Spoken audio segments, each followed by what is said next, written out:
Masih bersama dengan Bung Henry Subiakto, Ketua Subtim 1 Kajian Undang-Undang ITE dan juga Direktur Eksekutif SafeNet, Damar Juniarto. Saya ingin ke Bung Henry dulu. Pak Henry, kalau ini kan bicara soal revisi undang-undang, interpretasi nggak ada masalah. Revisi undang-undang yang kemudian akan dilaksanakan.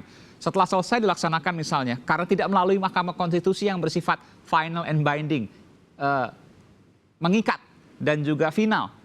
Lalu kemudian direvisi oleh pemerintah, katakanlah seperti itu, bersama dengan DPR. Dan kemudian diuji materi, selesai dong.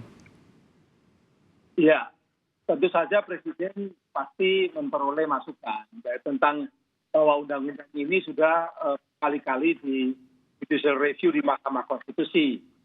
Pasal yang sering disebutkan bermasalah atau pasal karet yang menurut Mas Damar ini mau dihapuskan, pasal 27 ayat 3, pasal 28 ayat 2, itu sudah 4 kali di judicial review. Pasal 27 ayat 3-nya 3 kali, tahun 2008 dan 2009. Kemudian 1 kali lagi, kemudian yang ketiga itu ditarik oleh penggugatnya. Karena yang pertama dan yang kedua sudah diputus oleh Mahkamah Konstitusi bahwa pasal itu tidak ada masalah, secara normanya benar. Dan tidak ada konflik dengan Undang-Undang Dasar 5. Pasal 28 ayat 2 juga tahun 2017 juga dibenarkan dan dibenarkan. Artinya kami memang tentu saja kalau misalnya merevisi norma yang sudah dimenangkan oleh Mahkamah Konstitusi tidak bisa diubah-ubah karena itu merupakan tadi sudah mengikat dan final. Mungkin ditambahi, perjelas. Itu bisa dilengkapi untuk supaya jelas, nggak apa-apa. Tapi artinya kalau kita bicara revisi yang disebutkan kan pasal 27 pencemaran nama baik ya, 28 dan seterusnya. Ini terkait dengan pencemaran nama baik dan kawan-kawan lah begitu. Itu sudah pernah di judicial review, sudah pernah diuji materi dan diputuskan tetap seperti itu oleh Mahkamah Konstitusi. Artinya kalau seandainya nanti direvisi, ya akan kembali ke situ lagi karena ketika ada orang kemudian melakukan uji materi akan kembali ke pasal yang lama. Kalau misalnya yang kita revisi itu adalah melengkapi saja, melengkapi penjelasannya, melengkapi tentang misalnya ada normanya tidak berubah, ya, normanya tidak berubah. Yeah. Karena memang kalau itu diubah, sebenarnya itu adalah general principle of norm, ya.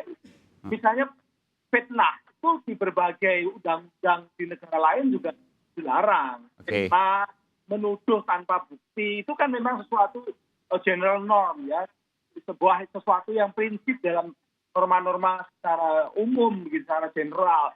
Jadi kalau itu dihilangkan, memang apakah lalu boleh orang lalu menuduh, begitu kan? Walaupun ada yang mengatakan ada di KUHP-nya, KUHP dan yang ada di Undang-Undang ITE itu beda. KUHP hukumannya. Pelaku pembuatnya. Iya. ITE adalah penyebarannya. Dan hukumannya juga beda jauh, Pak Henry. Dunia internet itu yang menjadi implikasi besar karena ada yang menyebarkan, gitu loh. Jadi itu makanya sebenarnya ini norma yang berbeda. Iya. Dan Indonesia itu memiliki sistem tidak kodifikasi.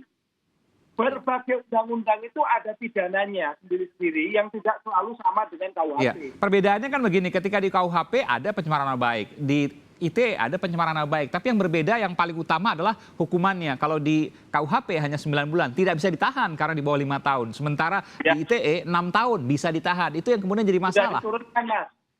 Sudah diturunkan jadi 4 tahun yang pencemaran nama baik itu. Oke, yang 28 dan seterusnya kan masih ada 6 tahun. Yang 6 tahun itu pasal 28 ayat 2. Iya. Itu penyebaran kebencian atau permusuhan. Iya. Sara itu memang masih 6 tahun. Tapi kalau pencemaran nama baik itu maksimal 4 tahun baik di ITE maupun di pasal 13 KUHP. Meskipun interpretasinya tipis nanti bisa diarahkan ke pasal 13 itu adalah fitnah. Iya, katakanlah ke satu orang, tapi misalnya bukan pencemaran nama baik, tapi ujaran kebencian terhadap suku, agama, ras, atau antar golongan misalnya, itu kemudian tipis. Bisa kemudian interpretasinya ke arah sana nanti. Saya ingin ke Bung Damar. Bung Damar, sesungguhnya apa yang dilakukan pemerintah ini? Saya ingin tanya dulu, Undang-Undang ITE ini menurut Anda sebagai pegiat media sosial, ini sudah cukup yang lama, nggak perlu direvisi, atau perlu direvisi? Karena kita bicara ini ada semangat merevisi meskipun masih ada lembaga yang yang paling final nanti yang bisa memutuskan apakah ini tetap atau tidak, yaitu Mahkamah Konstitusi? Ya, dari kacamata kami memang perlu direvisi. Karena kita bicara bukan hanya soal legalistik formal ya, itu selesai lah tadi kalau legalistik formal.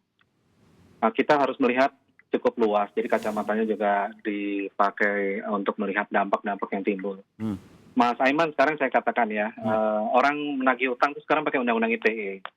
Rebutan warisan juga pakai undang-undang ITE. Kenapa? Apapun bisa ditarik ke undang-undang ITE. Betul, dipakai undang-undang ITE. Jadi ini sudah ada kerusakan dampak sosial. Bahkan antar tetangga pun bisa undang-undang ITE. Betul. Nah, jadi ada budaya hukum yang sekarang orang gampang melaporkan dengan undang-undang ITE. Lalu yang kedua... Meskipun begini, mohon maaf saya potong Bung Damar, tapi kan di KUHP juga ada pencemaran nama baik. Betul, tapi kan tidak dipakai ya. Lebih banyak pakai undang-undang ITE lah. Karena hukumannya lebih jauh, lebih besar, lebih berat, lebih besar. Lebih banyak karena itu. Iya. Lalu yang kedua, kita coba lihat dalam implementasi. Siapa yang favorit menggunakan? Sebentar, Bung Heri, nanti saya berikan kesempatan, silakan. Nanti saya berikan kesempatan, Bung Heri. Silakan, Bung Damar. Ya, kita lihat siapa yang paling banyak menggunakan undang-undang ITE. Kita bisa pakai datanya SafeNet, nanti pemerintah juga bisa melihat. Ada 3 kelompok besar pelapor undang-undang ITE. Pertama itu adalah orang yang berada dalam posisi penguasa lah kita sebutnya ya. Jadi dia pejabat publik, atau misalnya dia kepala daerah. Lalu yang kedua pengusaha, jadi orang yang memiliki perusahaan. Lalu yang ketiga aparat sendiri. Jadi polisi kan memang sering juga menggunakan undang-undang ITE. Anda mau mengatakan bahwa ketiga kelompok ini punya kuasa? Ya, kelompok-kelompok orang yang punya kuasa ini memang lebih sering menggunakan itu terhadap siapa? Dari pengelompokan terhadap siapa ini kita lihat bahwa korban yang paling banyak memang warga biasa. Tapi belakangan ini itu paling banyak terarah pada jurnalis, pembela HAM, lalu aktivis pejuang lingkungan.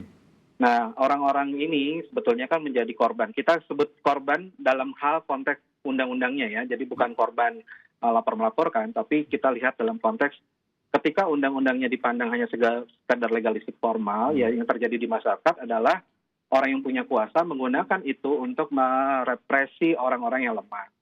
Itu yang disebut dengan ketidakadilan. Nah, ini sama atau tidak ketidakadilan yang dipandang oleh SafeNet ini? Apakah revisi nanti akan bisa menghilangkan ketidakadilan itu? Itu jadi harapan ya, Bung Henry? Iya.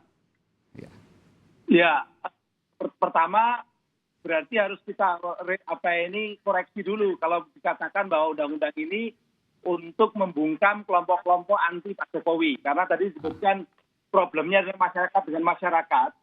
Saya punya datanya sama dengan datanya Mas Damar, tapi sudah saya kompilasi, saya masukkan ke dalam tabel-tabel. Itu memang masyarakat dengan masyarakat, tetapi memang berbeda strukturnya. Meskipun tadi disampaikan oleh Bung Damar yang melaporkan kecenderungannya yang punya kuasa.